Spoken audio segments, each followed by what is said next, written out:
정상회담 과정을 보면 이후에 어쨌든 대통령이 서두른 측면이 있고 국민 감정과 괴리가 있다는 점도 부인하기 어렵습니다. 하지만 대통령의 결단을 매국으로 몰아붙이는 야당의 처사 역시 온당치 않습니다.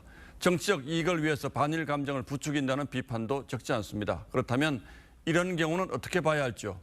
이재명 대표가 경기도지사 시절 일본의 전범 기업과 협력 관계를 맺고 대대적으로 선전한 사실이 있습니다.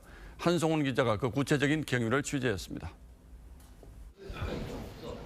2018년 이재명 경기지사 시절 경기도가 공개한 일본 기업과의 투자 MOU 보도자료입니다.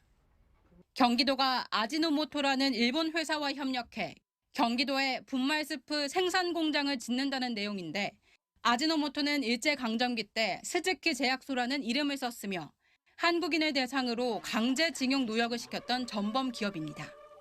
2012년 발표된 전범 기업 명단에도 포함됐습니다. 당시 아지노모토와의 투자 업무 계약 체결은 이재명 지사 대리로 행정부지사가 맡았습니다.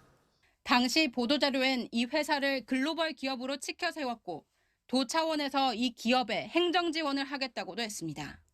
특히 아지노모토는 일본 극우 세력의 역사 왜곡 교과서 출판을 후원하기도 했습니다. 여당은 이 대표야말로 진짜 일본의 하수인이라고 비난했습니다. MOU를 맺었던 이재명 경기도지사도 다를 바가 없다. 바로 일본의 하수인이 되는 그런 논리가 될 것이다. 앞서 이 대표는 한일 관계의 경제 협력을 강조해온 윤 대통령을 향해 영업사원이 나라를 팔아먹었다면서 맹비난했습니다.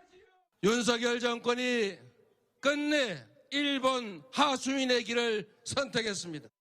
국내 기업들은 피해를 보고 일본 기업은 혜택을 보는 일에 정부가 나서고 있는 꼴입니다.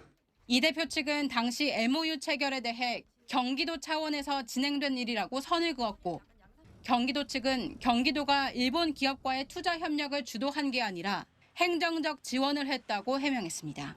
TV조선 한송원입니다.